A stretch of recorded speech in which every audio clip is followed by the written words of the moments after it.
My little itty-bitty bruiser buddies.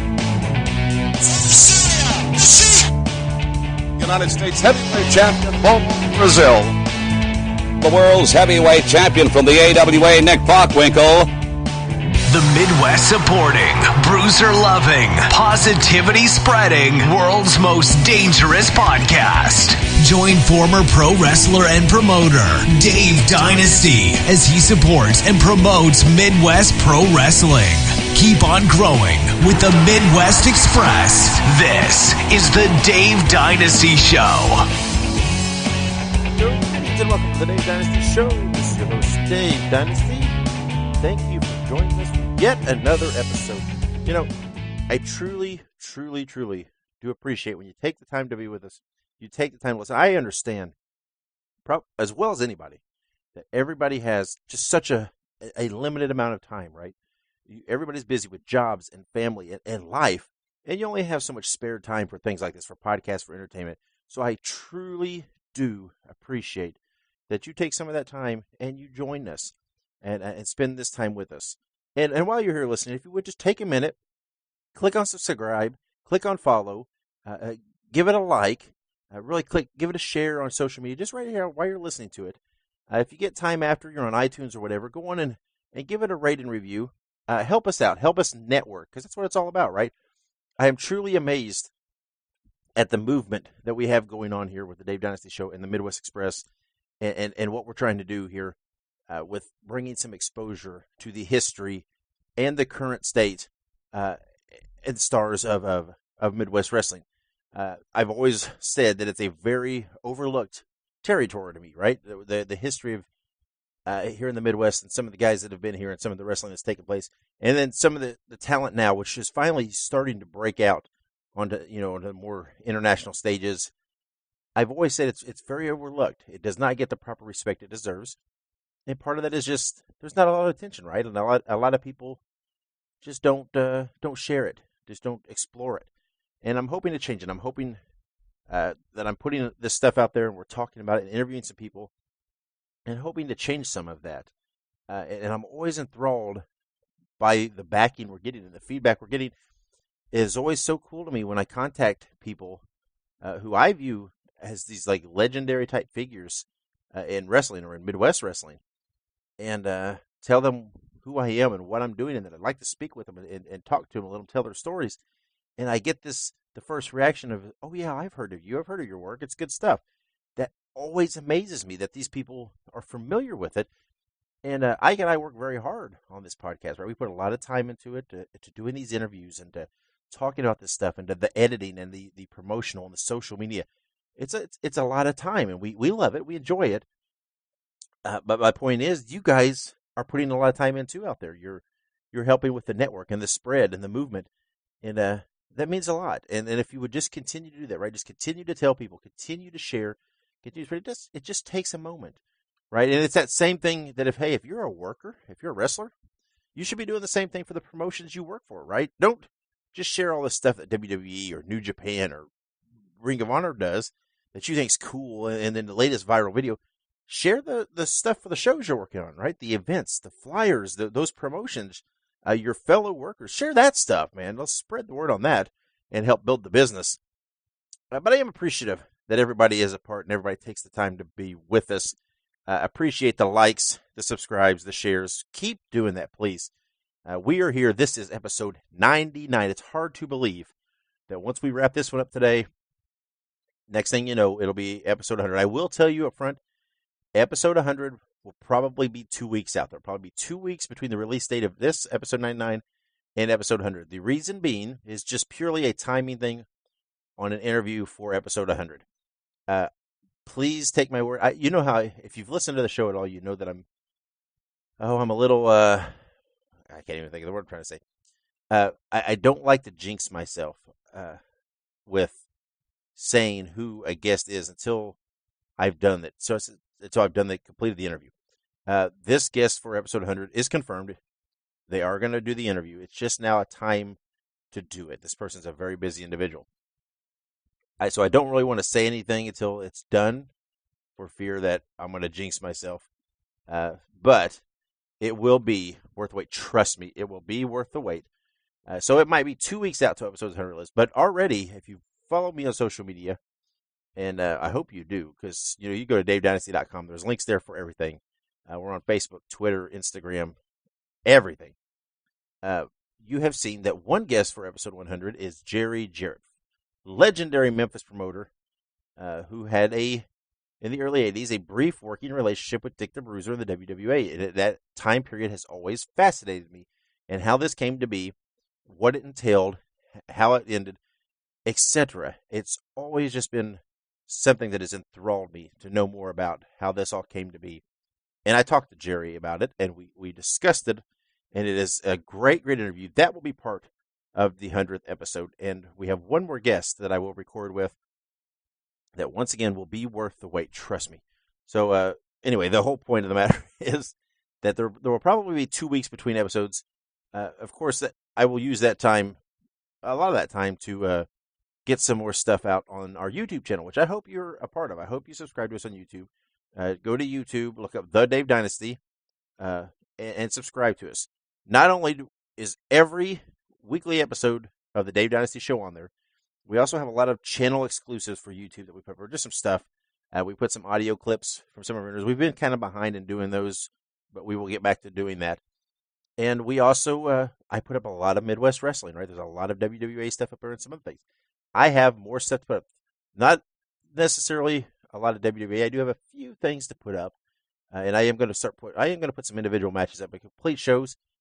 I don't have a lot, but there is some. But I'm going to put up some big time wrestling from Detroit that I have. That's some good stuff. I'm going to put up some Midwest territorial wrestling, which you heard Chris Carter talk about on last week's episode. So some great, great stuff that's going to be coming on that channel. And I will utilize that 2 week break gap there to work on some of that and get that going. Along with, I'm hoping to catch up on my reading. I'm a book junkie. I love books. I love actual physical copies of books. And of course, wrestling books are, of course, my bread and butter. But I'm also a fan of other types of books. But anyway, I'm very behind on my reading. I do so much and do so many things. I get behind. I'm just about finished. We'll be finishing as soon as I record this. It won't take me much longer. I'll be finishing The Walking Riot by Flying Fred Curry, where he talks about his father, Bull Curry. That's been a great read. And then I'll see what books I have from there to go from there. I have so many different books that I have to read. So it's a decision. But anyway, I'm going to also use my little gap between episodes. But again, I promise you, episode 100 will be worth the wait.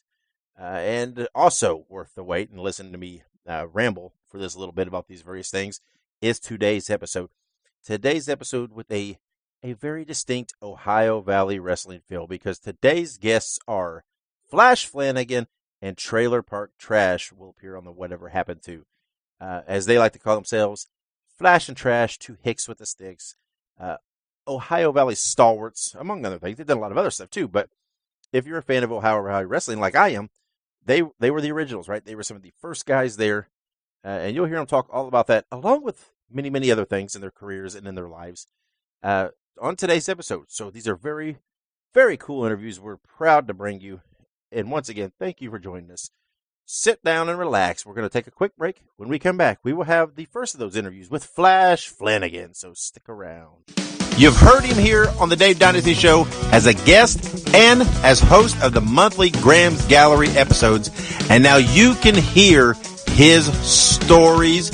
You can own a copy of Confessions of a Big Time Wrestler, the audio book from Dr. Jerry Graham Jr., former multi-tag team champion in WWA and owner of Bruiser Bedlam. You can hear all of his encounters with the various wrestlers, places, and promotions he's worked as he tells about his colorful, long, and illustrious career. You can have your own copy for only $25, and that includes shipping and handling. It's very simple. Go on Facebook, look up Jerry Jaffe, Jaffe, send him a private message, and make arrangements to purchase a copy of Confessions of a Big Time Wrestler now. You will not regret this purchase. And welcome back to the Dave Dynasty Show. I am your co-host, guys. Today we are joined with none other than Flash Flanagan. How are we doing today? Not too bad, how are you doing? Oh, not too bad. Doing fantastic, actually. hey, we'll go ahead and just jump right into it. So first question, as always, where are you from, Flash? I grew up in a small town, Martinsville, Indiana, and now I live outside of Indianapolis. Yeah, it's like Martinsville, a little small town. It's near-ish to Bloomington, right? Yeah. Very nice. Yep. Actually, in the day, but very cool. So growing up in Martinsville, what was your childhood like? Do you play any sports? Well, I played baseball, but basically all I ever wanted to be was a pro wrestler. So that was about it. So you pretty much had your heart set then, right? I would do grade school and everything else. I was going to be a pro wrestler. I'd make it or break it. Right. So then I guess a good question for you would be, was your first memory of being as a wrestling fan? Because you said you've been wanting to do this your entire life, so reach as far back as you can. What was your first memory as a wrestling fan? Seeing Bruiser Brody beat people up on TV, telling everyone how he's got a big mouth. If you don't like it, come shut it. And watching the Road Warriors come out there and beat people up. And then Roddy Piper. Roddy Piper was, to me, one of the greatest heels. To me, the old-time greatest heel has been Tully Blanchard. Like, I could never see Tully Blanchard as a babyface. He just had that. Like, you just wanted to reach to that TV and grab a hold of him. So then you kind of got to, I mean, I would say you saw the golden age of wrestling. You know, you mentioned a couple names there. So when was it that you kind of knew that wrestling hooked you? So you said you knew back in grade school. Is there like a moment that, like, when you're watching wrestling, you're just like, yo, this is what I want to do? Or was it always just something that was inside? As soon as I seen it, I want to do that. So, that was it. like I'd go to the shows that were locally, and yeah, pretty much. Hey, there's nothing wrong with that. That's actually, you know, a lot of people say, yeah, I was watching wrestling one day, but you're just like, as soon as I saw it, boom, I knew it was what I wanted. So, obviously, you know, there's that moment where you stop being a fan, you actually become, you know, the wrestler. You start training. So what was your training like? Tell us about that.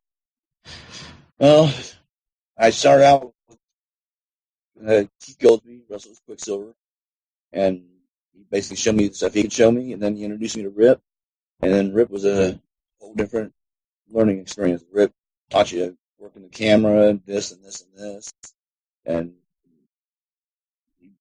when I started out, I wasn't a very big guy, so it was like, oh, you really want to be a pro wrestler? He tortured me, but I came back, and he's like, well, I guess you want to be a wrestler. He was teaching me how to chop, and he got me in the corner. He gave me 3, told me to spin him around, give him 3. Well, he gave me the 3 of them. When I spun him around, I gave him a lousy one. He spun me right back around, wham, wham, wham. I spun him around, give him another lousy one. He spun me right back around, bam, bam, bam. And then he taught me how to chop. And said I was black and blue, I was bleeding, and he tortured me. But now I think I'm one of the guys that know how to chop now. Yeah, I was gonna say, you know, I've heard, you know, some stories about, you know, Rip Rogers and chops, and you know, that's one thing to take away from that is that after that you'll definitely know what a chop is. But so obviously you train. But you also learn how to work from Rip also. Yeah, absolutely. I mean, you look at what Rip's done. I mean, actually, I was just talking to somebody the other day. You look at all the work he did in OVW and all the work he did in his career. I mean, he definitely knows what he's talking about. Absolutely. So I guess kind of a little more about you, though. You know, you got your training from some greats. It sounds like, you know, you learned some stuff, like you said, with Silver and Rip. And then eventually your training turns into application. So what was your first match like? So my very first match, I showed up at Carson Park there in Decatur. Me and Dirty Dog Wilson were cousin Bubba. That was my first match in a baseball field. Ronnie Vegas thought he wants to take credit, and he had my first match. But no, cousin Bubba was my first match. So then, how was that match? Obviously, I've heard, you know, people sometimes tell horror stories about, you know, the first time they've ever done a match, but how was that for you?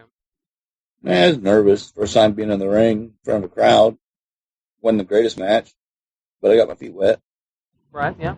just a little taste, and obviously you went on, get better, obviously, because obviously that first match is like everyone says, yeah, it was the worst match I've ever had. But, obviously, you've done some pretty great things. So, kind of after that first match evolved, and some of the things you're kind of known for, also a lot for USWA and held the tag titles with a number of partners. But what was it like working in Memphis? This is all right. Another learning experience. You're working every night. You got TV Saturday mornings. You got the Nashville Saturday night. Then Sunday we'd come up and we'd do Danny's in Jeffersonville. Then Monday they weren't doing the Memphis TV deal. But and if they did, you go down and do a casino shot. Then Tuesdays I was doing Danny's, was doing St. Teresa's Gym. And then Wednesday we would go do possibly a casino show down in Tunica, Mississippi. And Thursday would be some show in Arkansas. And Friday would be somewhere down there also in that area, somewhere in another Arkansas place, or another casino shot. And then Saturday morning, do TV again, do it all over again. Little Gardens was Tuesday night. Forgot about that. Danny's do St. Teresa's Gym, and they also had a Little Gardens every Tuesday night. So, pretty busy, it seems like. What were some of your favorite memories of that time? Any favorite matches? Me and Billy Joe Travis and my team, me and Steve Dahl, PG-13. They're pretty good. Got to work a little bit with Just Incredible at the time. He was just PG-187. And then so many guys. Sorry, I'm trying to think of stuff. It's hard to think when you're around so many guys, like some matches that really stick out in your head. But I enjoyed the feud with PG-13. I thought we had a pretty good set. I enjoyed working the Truth Commission. They're pretty good. Very nice. So these are some of the ones that I feel like I've heard of. Obviously, very awesome though. I mean, obviously Memphis seems like a pretty, at this point in time, kind of a historic place to work, and very much a very prominent piece of, I guess you could say, the history of professional wrestling. But as you actually mentioned prior, kind of beginning of our conversation, you're also very well known for your time at OVW. You were one of the originals there. So what was it like in the early days? We were all a big family. It was like everyone, at one time, it was like everyone pushed for each other because we all figured if one of us made it, we'd want to help the other one out and get him in there. And all had fun, hung out with each other, and it was, hey, good for you. You make it. Don't forget about me. If I make it, don't forget about you. But never really quite worked out that way. Right. I think it's one of the unfortunate things. But yeah, that's kind of what I've heard about it. That it was kind of like a family atmosphere. But tell us a little bit, because obviously OVW's evolved over the years. But tell us about when Jim Cornette came in and OVW became a developmental area for WWE. What was it like around that period? Well, I worked for Cornette at Smoky Mountain Wrestling there for a while, and so I knew Cornette. And then Cornette came in, and then it kind of changed. Now, instead of you got Danny's vision, you got Cornette's vision. And Cornette, Danny, I mean, they had the same thought process, but Cornette both of them had different ways of doing things, I would say. To me, I agree with more Cornette than I do with Danny. Nothing against Danny, I just agree with more Cornette. Right. And also, I mean, kind of on that same topic, Cornette's been has always kind of spoke highly of you, even recently calling you one of the best talents of you. So tell us a little bit about your relationship with him and what it's meant for your career. Well, when I first started working for Cornette, it was like on a Wednesday, and he did that Super Bowl wrestling show in Knoxville.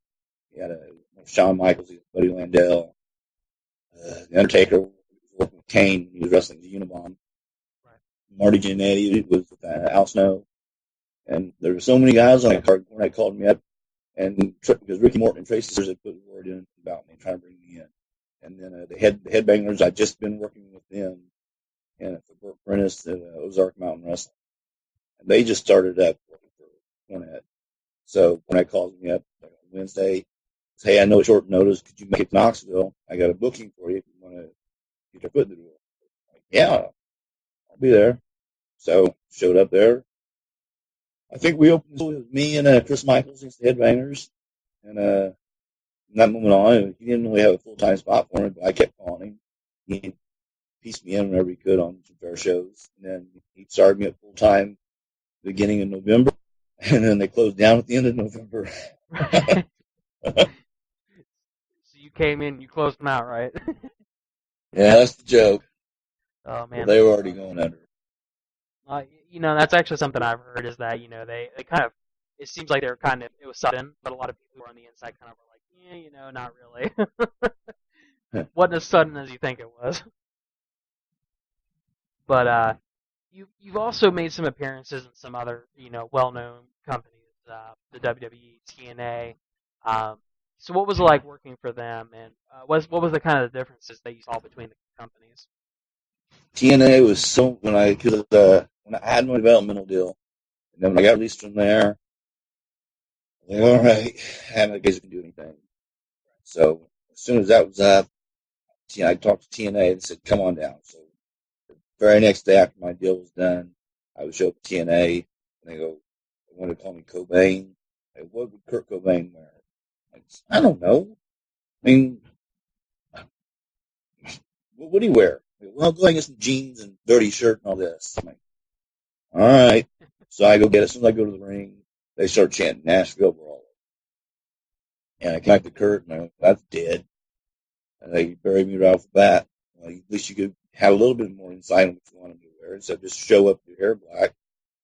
Then I changed it up a little bit next week. I went out with Charles Manson shirt and cut off jeans. And it was a little bit better. But they were so unorganized. I had no idea if I was going to be booked this week, next week, whatever. Just you show up, and if they put you on the card, they put you on the card. And then after I showed up, I made like 2 other trips down there that I wasn't booked on. And I said, screw this. I got to know if I'm booked. I can work somewhere else and make money. So that's when I was talking to Cornette, and I guess Cornette called Dutch.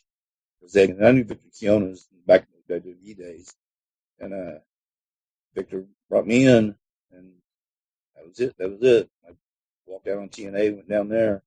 Then Wolfie calls me up. Hey, they're getting tag belts on us. What are you doing? Well, I never knew when I was booked. So if I don't know when I'm booked, I can't sit there and sit around and wait for someone to call me. So I'm going where I make money. Right. And that's a kind of an unfortunate thing too. Is that I've heard that from other people. Is that they were not very organized, and people unfortunately had to walk away because, like you said, you're in a business where if you're not wrestling, you're not making money. I heard it hasn't changed much either lately. Right.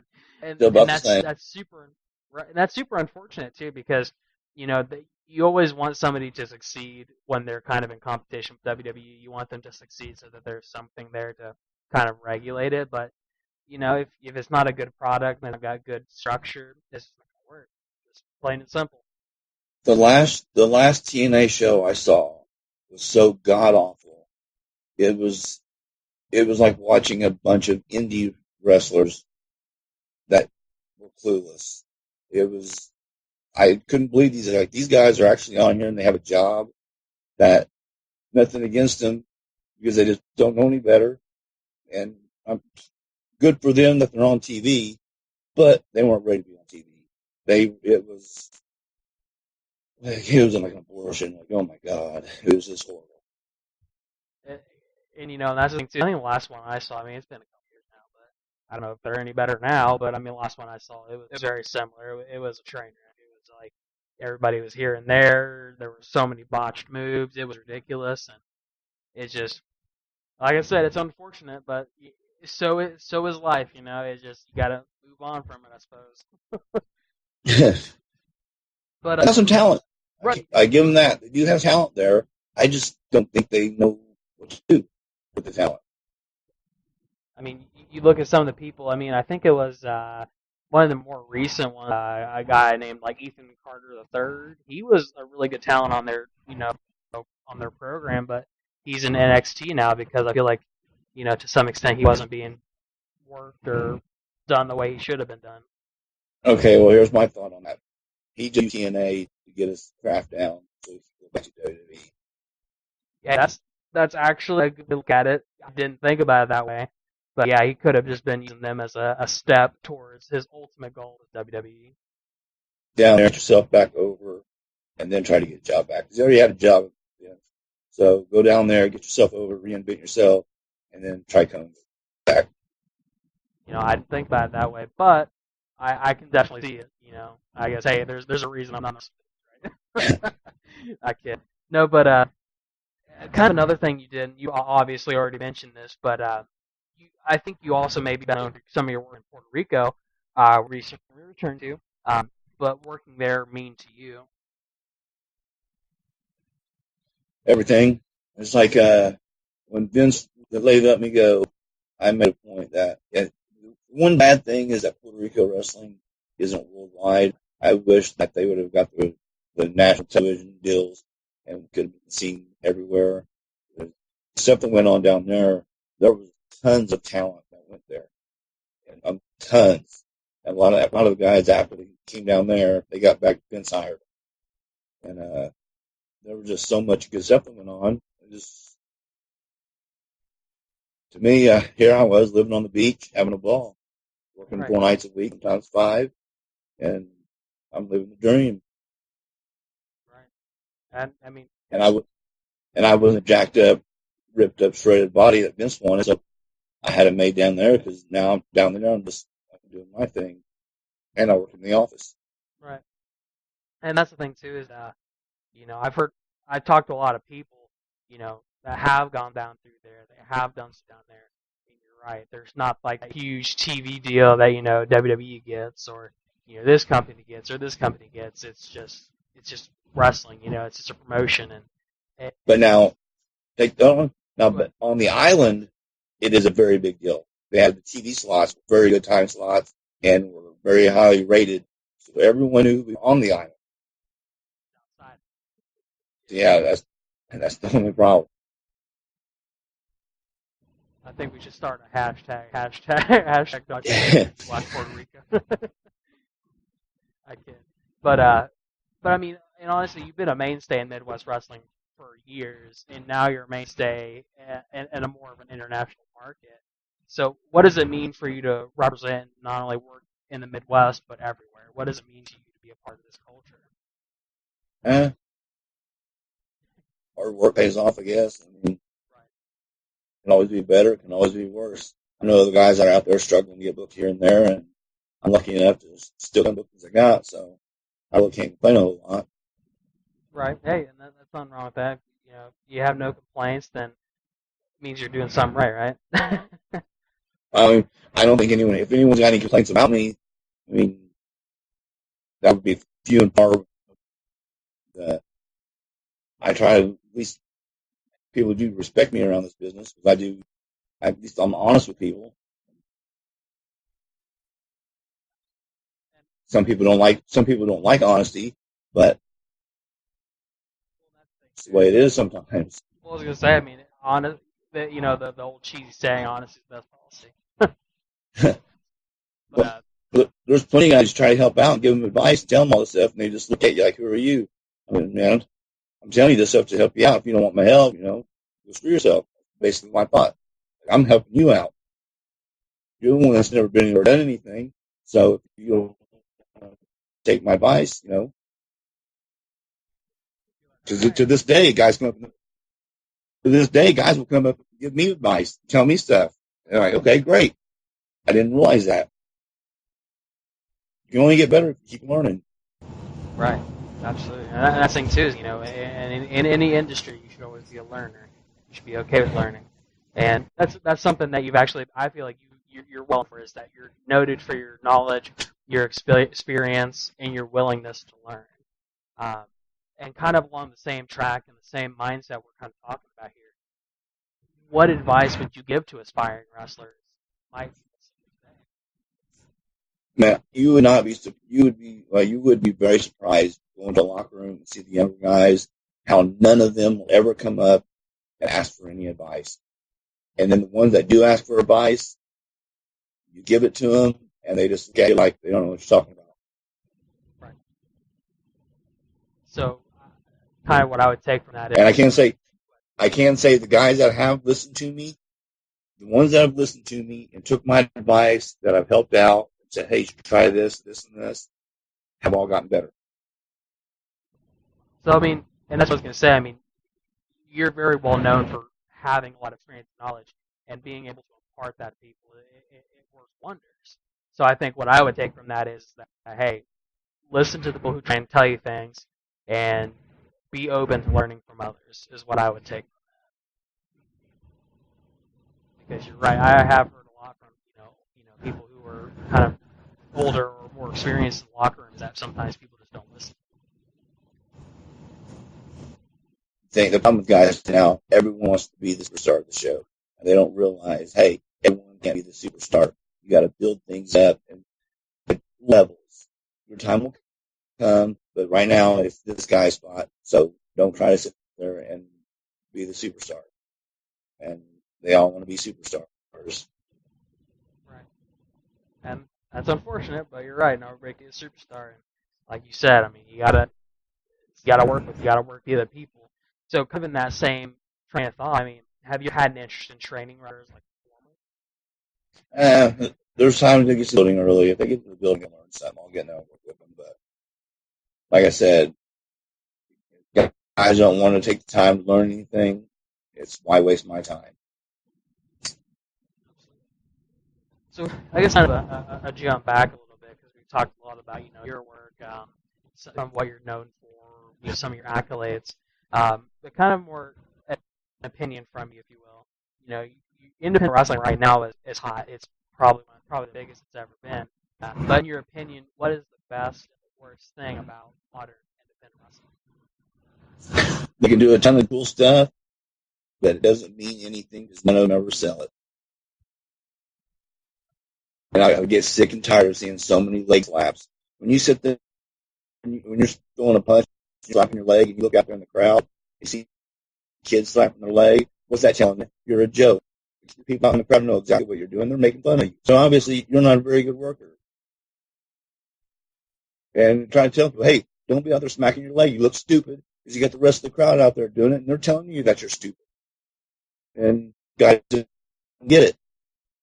And I'm the bad guy because I'm trying to help them out and tell them this. But basically, that's the truth. Like you said, honesty is the most important thing, because you're trying to better their product, but they don't want to listen to it. If you're out there doing something and it's clear as day, you're trying to convince people that this is going on, but then you got these people over here that know what you're doing is completely phony as can be and making fun of it. Are you really that over? Right. They just want to hear. They want to hear the stupid. What I hate is the ROH, the clap, bull crap, all that clap stuff is the worst cheerleading junk I ever hear in my business. You either get a pop or you don't. It's you deserve it. That kills me. That's not wrestling. That's just for a bunch of marks that are out there in the ring and want to get there and get their ego tripped. Yeah, no, absolutely. So I guess kind of the flip side of that, obviously, that would probably be what the worst part is. The not selling, the ego. What would you say is the best part about independent wrestling right now? The best part, there's lots of talent out there. Right. There's a lot of talent out there. If they learn how to work, and when I say learn how to work, they can do all the stuff they do is great.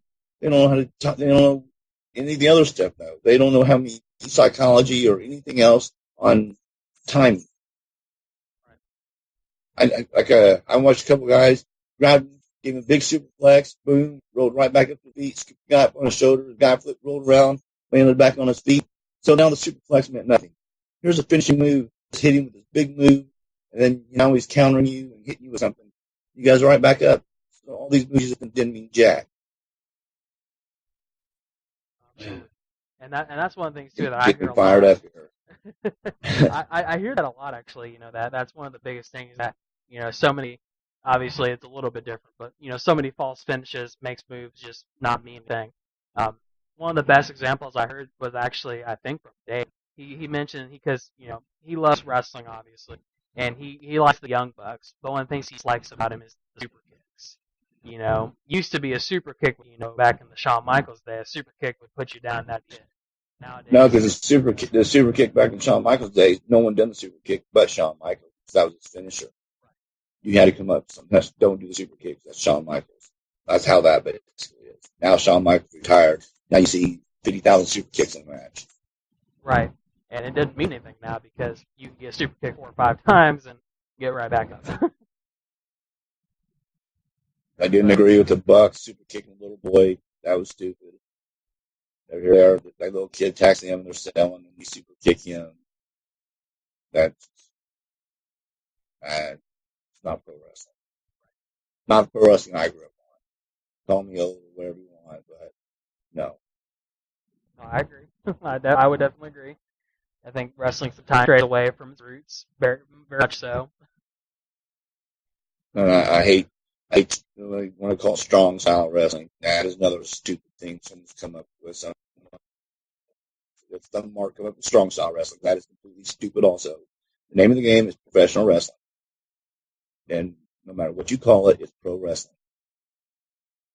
Like, oh no, let's have strong style wrestling. So this is what real wrestling, and what the other stuff, that's the phony stuff. Like, no, pro wrestling. You're a bunch of jack-offs that think, oh, call show strong style, our stuff is stronger. Learn how to work. That's the thing I heard quite a bit too, is that, they're hyping a lot of, amping up for these different types of wrestling. But, like you said, professional wrestling, that's the name of the game. But it's kind of more of a personal side. Something we like to ask just to kind of get to know the people we talk to a little bit better. But what's one thing that most fans may not know about Flash Flanagan?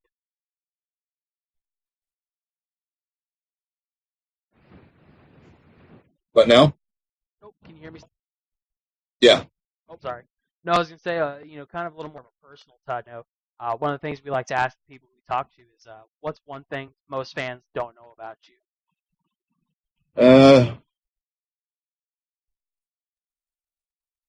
A lot of people know I'm a Cubs fan, Star Wars collector. You said you're a Coke fan? Cubs fan. Cubs sounds like kind of like the soda. No, there. Right.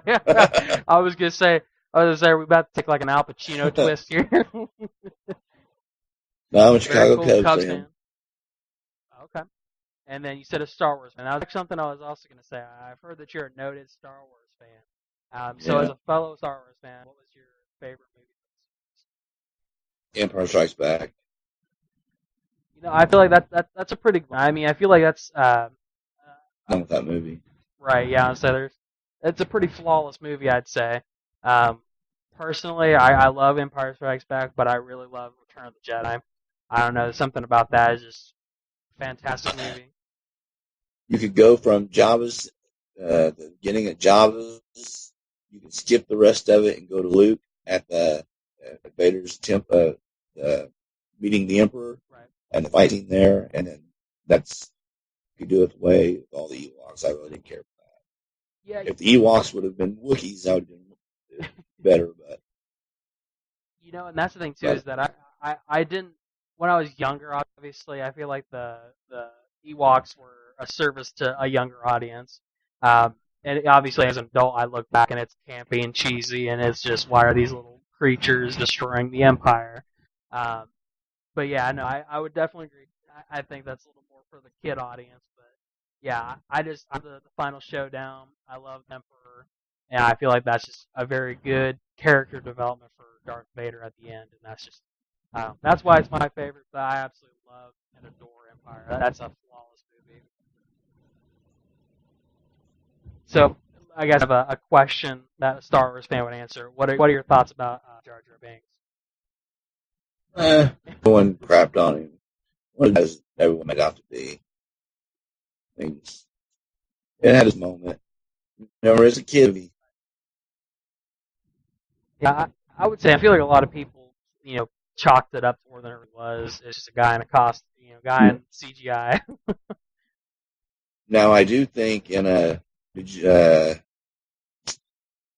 episode on The Last Jedi, have you seen The Last Jedi? When they go to the casino planet, and they're all gambling and stuff, and the one guy comes and says, "There they are there," where they had parked their ship in the wrong spot. If that would have been Jar Jar having them get arrested, and I just thought it would have been perfect for Jar Jar. Jar Jar's working at a casino and had the people that are trying to help. That's the thing too. That I feel like this kind of Jar kind of fell off the face of the earth after. Obviously, he wasn't in the original trilogy because he wasn't invented yet, but he was kind of fell off the face of the earth after Episode 3, and they didn't explain what happened after that. Well, who knows if they make this Obi-Wan movie, they could bring Jar Jar back, but have Vader kill him, which would be the biggest pop of all. No, absolutely. I feel like it would. But I don't know if you heard this or not. They were saying that they're thinking of the Obi-Wan movie because of the not-so-good feedback from Solo movie. And once Solo comes on, then people will start buying it. I think so. I've not actually seen Solo yet, but I mean, I've heard good things about it. I've heard really good things about it. I don't know what everybody's it was great. About. One of the best ones. But, yeah. So a little more on track. Got a little Star Wars talk in there. I love that. But kind of just as a way to wind down the interview. Obviously, you're still active in the scene. You still do a wrestling, and you're constantly working. Do you have any social medias where fans can follow you? Go ahead and throw them out there if you have them. I'm on Instagram, Facebook, Twitter. But don't ask me how any of it works. I just get on there. You just have to find me. Do you know what your name is or what your handle is on those? Is it just Flash Flanagan or? Flash Flanagan on Facebook, and the other ones I think it's Flanagan Flash. Okay, very cool, very cool. Well, you guys heard it here. You know where to go follow him. Keep up with him, see what he's doing. Definitely don't want to miss out on anything he does. Obviously, he's in a different place now, so you may not be able to catch him too much, but definitely go follow him on Instagram, Facebook, Twitter. You don't want to miss out on it. Hopefully, I'm sure you post Star Wars stuff on it, right? Yeah, there's a few stuff. So hey, he's a fan for all. Hey, I'm still the first Saturdays of the month. I'm in Columbus, Indiana. Second Saturdays, I'm usually in Shelbyville, and then third Saturdays, I'm just outside of St. Louis and East Carnolette, Illinois. And I'm filling in the gap between there. There you go. So, hey, you guys know where to find him. And also, if you follow social media, I'm sure he shares where he's going, so you can pretty much just go follow him everywhere he goes.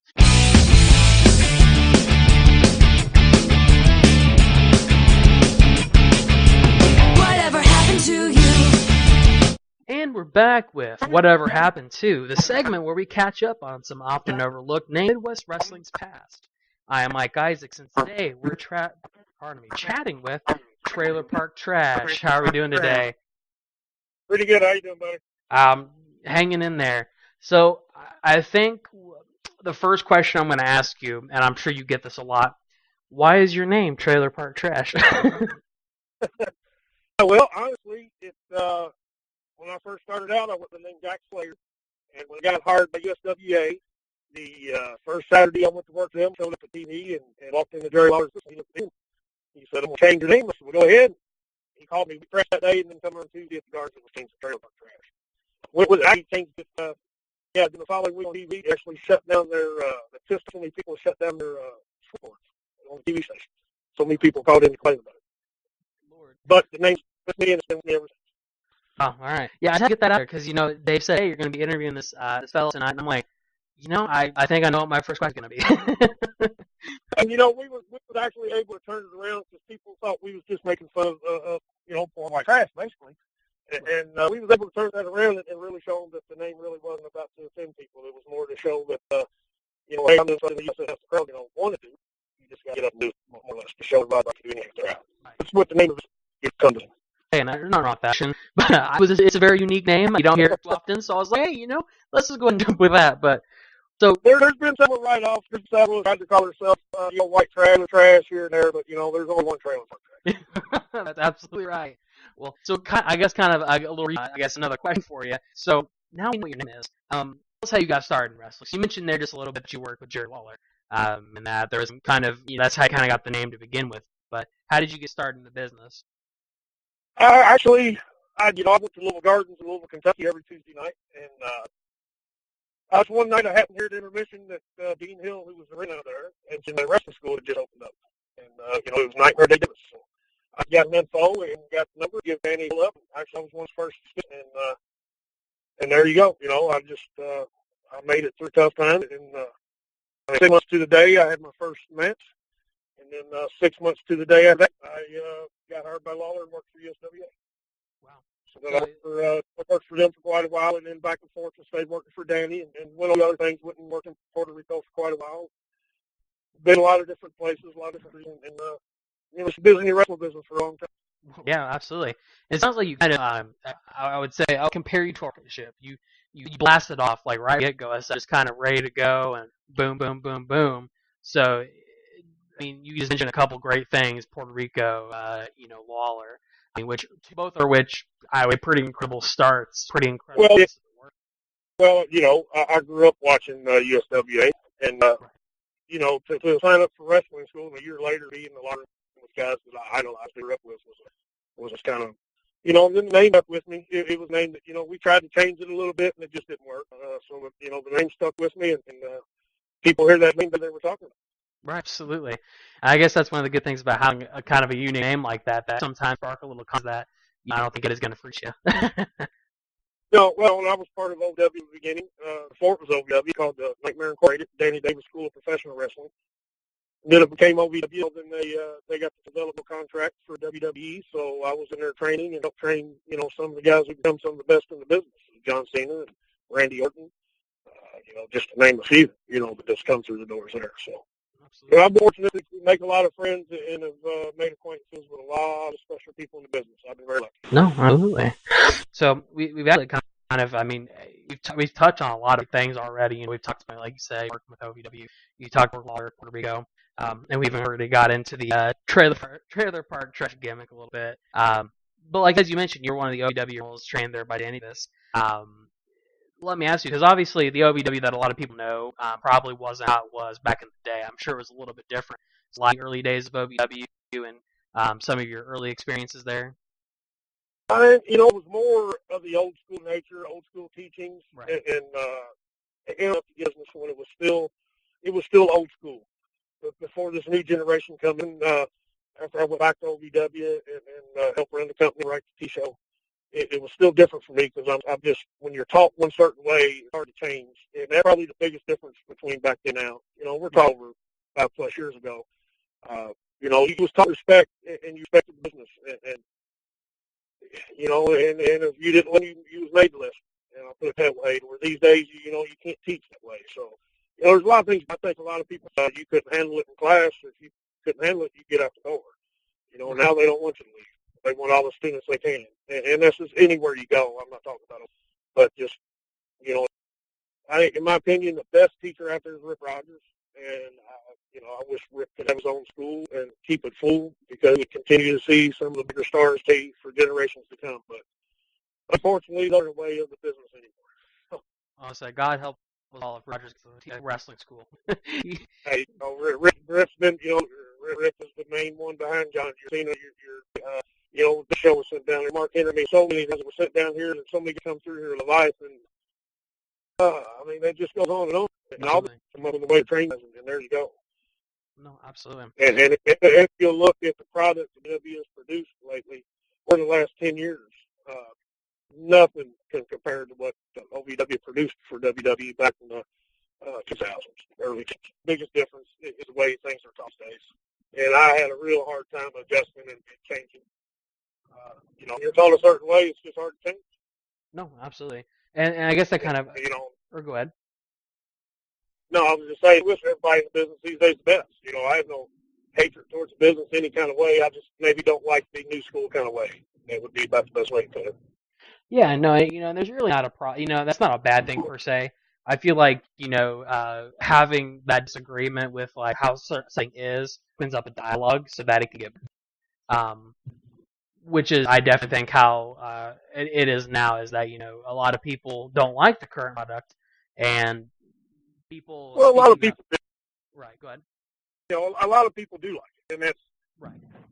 that's the thing. Just because I don't understand it, don't mean that, this new generation don't understand it. So Right. it's really, everything changes throughout time. All TV shows, everything has changed throughout the time. So.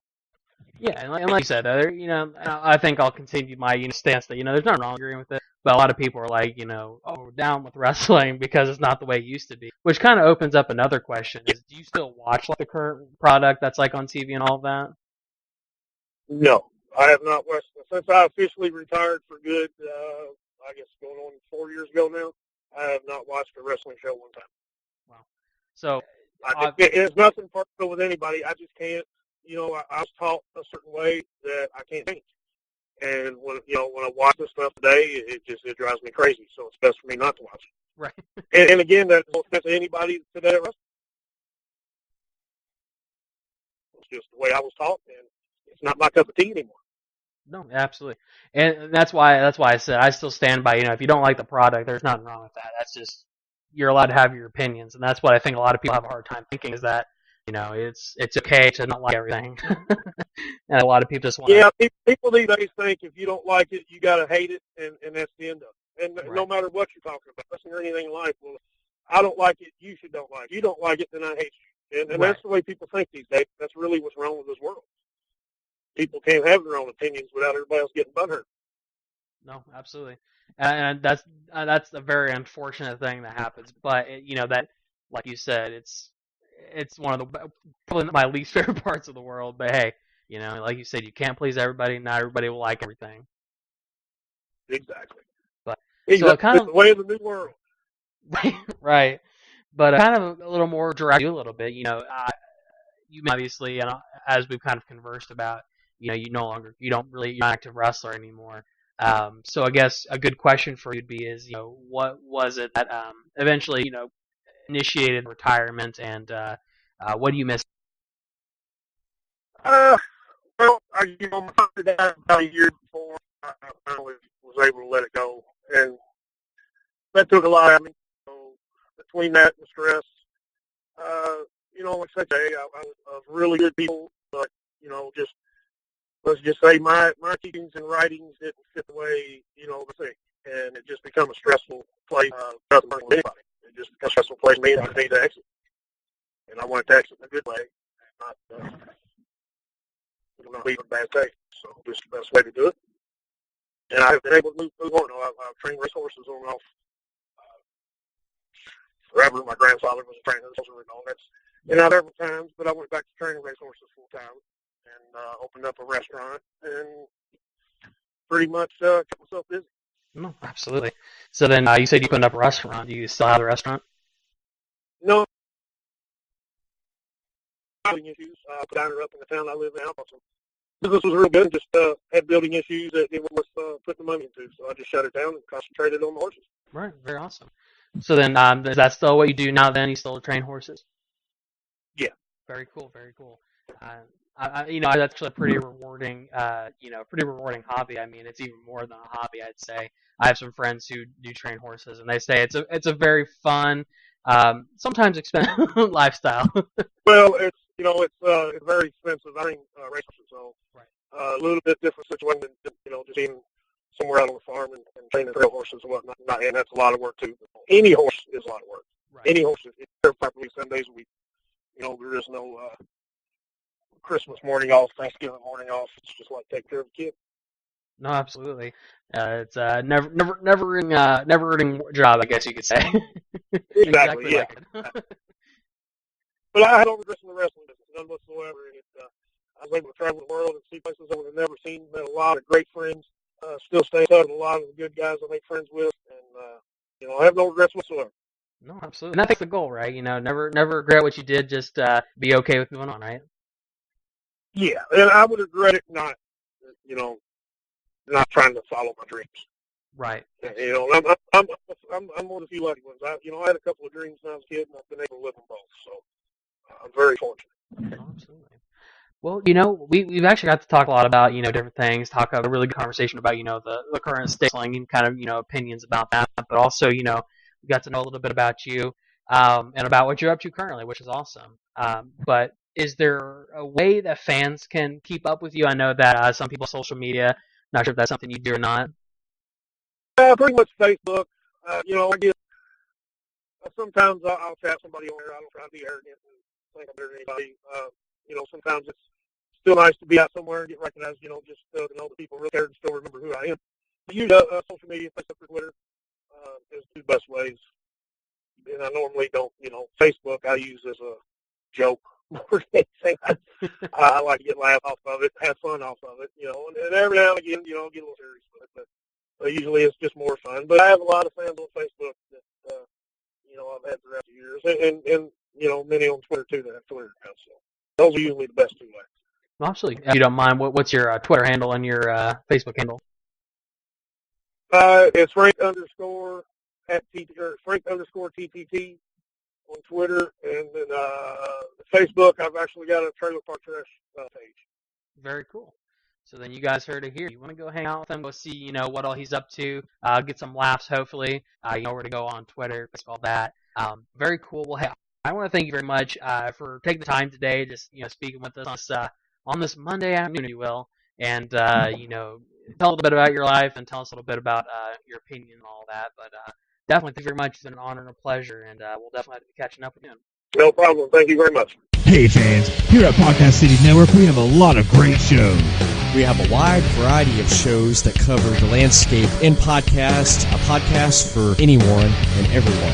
Such as The Chris Garnett Show, The Everett Lee Show, ELS Uncut, Super Radio Brothers, Imaginarium with Scott and Todd, Forking Around with Cody, The Grimlock Show, and Films of Classic. And you can catch these and a whole bunch more only on podcastcity.net or on all of our great social media outlets. Head over to facebook.com/Podcast City Network. Hit that thumbs up. You can send a tweet to Podcast City Network on Twitter at Podcast City Net. So make sure that you join us for all this only on Podcast City Network. And welcome back to the Dave Dynasty Show. I am Dave Dynasty. At the last I checked. Thank you for sticking with us through this episode with those great interviews with Flash Flanagan and Trailer Park Trash. Again, a very Ohio Valley wrestling feel to today's show. A little bit of business to take up, but once again, make sure you visit DaveDynasty.com. That has all of our social media links. Follow us on Facebook, Twitter, Instagram, and of course, make sure you subscribe to us on YouTube. You can also, while you're on DaveDynasty.com, click on the merchandise section and go and order one of our shirts. We have the new Dr. Jerry Graham Jr. shirts that are selling very well. We also have the Dave Dynasty Show logo shirts and the Midwest Express shirts. There's also links there for our Amazon.com and HighSpots.com referral links. Click on those and do your shopping. No additional charge to you, but we get a little kickback. It does help us. What else helps us? You can also make a donation through PayPal.me/The Dave Dynasty. One-time contribution to the show. We do appreciate anything you give. You throw a few bucks our way. Or go to patreon.me/The Dave Dynasty and make reoccurring monthly contributions. And again, anything helps. Hopefully you guys are listening to some of the other great shows that are out there. Here the last few weeks, you've been hearing ads for various podcasts that we are partnering with to do promo exchanges, ad exchanges. They're playing ads for the Dave Dynasty Show on their show. I'm playing an ad on ours. We're trying to partner up and become friends with some of these shows and help support independent podcasting out there. Hopefully you've enjoyed those. Hopefully you checked a few out. And hopefully you check out shows like Jerry Jarrett's Booking Memphis, a great show, and Jerry Lawler's Dinner with the King. And if you listen to Dinner with the King with Jerry Lawler this last week, you heard our first ad for the Dave Dynasty Show on there as we're partnering with Pod Avenue to do a little promotional work and try to grow our audience. But again, our ad was on there the first time. We will be on their websites, some banners, and some social media connections going on there. Should be cool. Should be a good thing. Remember, as you're out and about going to events and plotting out your vacation days and your trips for the rest of the year, make sure you pencil down October 27th in Fort Wayne, Indiana to go to Heroes and Legends 11, a great, great event. Lots of legendary stars, great wrestlers from today, all competing and appearing at this show. And there's also a convention beforehand, which us, the Dave Dynasty Show, will be a part of. If you follow me on social media, you've seen lately that I have gotten my replica of the old WWA title. Great work by Tim Lee, who we were going to have on the show very soon to discuss belts once we get some of this stuff in the books. Tim's going to be on the show and talk here soon, but did a great job on this replica WWA belt. I am super love it. When we're at Heroes and Legends 11 on Saturday, October 27th at Fort Wayne, Indiana, I will have my WWA replica belt there, and you, when you visit us, will be able to have your picture. We'll be able to take your picture with that belt. Cool photo op there. Hopefully you'll enjoy that. Again, I'll have that title there. You can take some pictures at the booth. You can also take pictures with me and Ike. We will have autographs. We will have some things for sale. We will be doing some recording for the show. Lots of fun stuff. Make sure you come out to that event, and when you do, stop by and say hi to us. That's it for this week. That is 99 episodes of the Dave Dynasty Show in the book. Thank you once again for everything you guys do. You are our legs and our promotional marketing team out there, and we appreciate it so much. We've had phenomenal growth through these 99 episodes. We feel like we're doing a lot of good stuff. We're having a lot of fun doing it. The feedback's great. Continue to give us that. Pretty exciting. Kind of an emotional thing as we sit here. Like I said, it might be about 2 weeks, but when we do, it'll be that magical 100th episode. You will love it. Of course, Jerry Jarrett will be on there, and another huge guest that we will be announcing soon. Very, very exciting stuff. Thank you for everything. Excuse me, just totally tripping on my words there. Thank you for everything you guys do, for being a part of the Midwest Express, the Dave Dynasty Show. Truly a pleasure. Truly an honor. Great stuff. But until next time and that 100th episode, be good, be safe, and keep on growing.